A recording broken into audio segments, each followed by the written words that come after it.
Hi everyone. In today's video, I'm going to share with you 3 steps that you can take to prepare yourself for dealing confidently with any social situations that might be cropping up where you need to interact with friendship groups or where you're worried you might face some peer pressure to drink.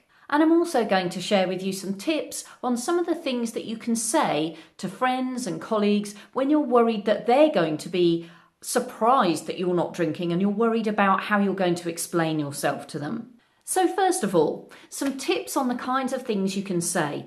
Well, you'll know best what your context is and what the group of people that you're going to be socialising with are going to accept and be comfortable with. And you'll also know what you're going to be confident and comfortable with. But there's a whole range of different reasons you can confidently and calmly give for why you're not drinking. You can say that you're on some kind of healthy diet and there's no alcohol allowed.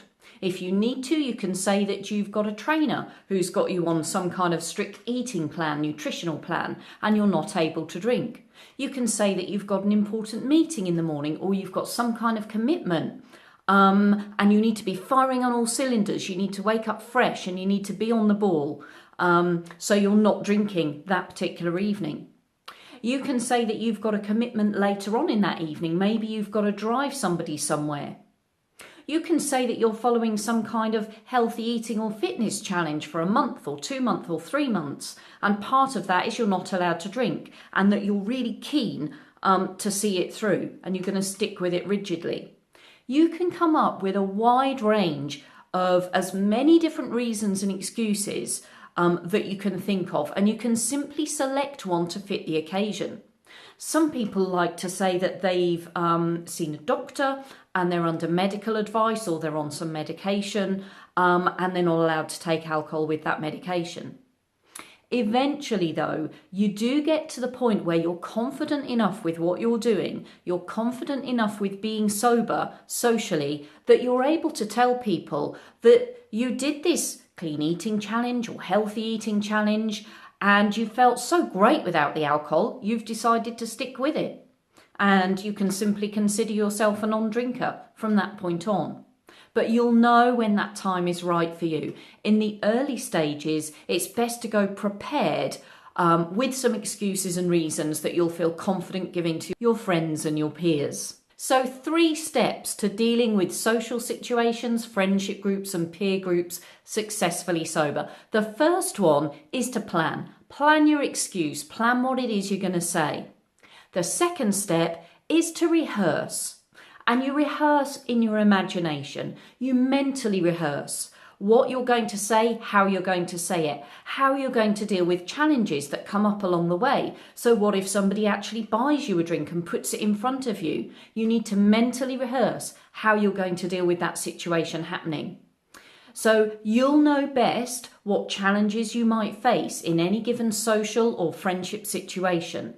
The important thing is that after you've planned what you're going to say, what you're going to drink, how you're going to deal with it, is you actually rehearse doing that before you get to the event itself. And the third thing you do is you actually practice out loud. So you can be in the car, you can be in the shower, you can be going about your daily life and you can actually rehearse out loud, practice out loud the things you're going to say. What if your friend so-and-so comes and puts a drink in front of you? You need to practice what you're going to say.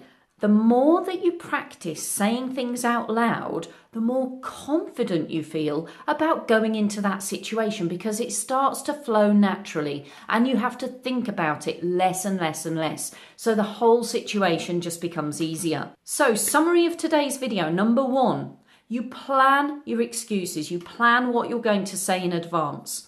Number 2, you mentally rehearse going into that situation and actually saying all of these excuses, and you mentally rehearse the kinds of challenges you might face when you're there. And number 3, you practice out loud. You practice saying what you're going to say to the people you're surrounded with. You practice ordering your non-alcoholic drink. The more you practice, the easier it is in reality to deal with it. Now, next week, we're going to do a bit of a question and answer session.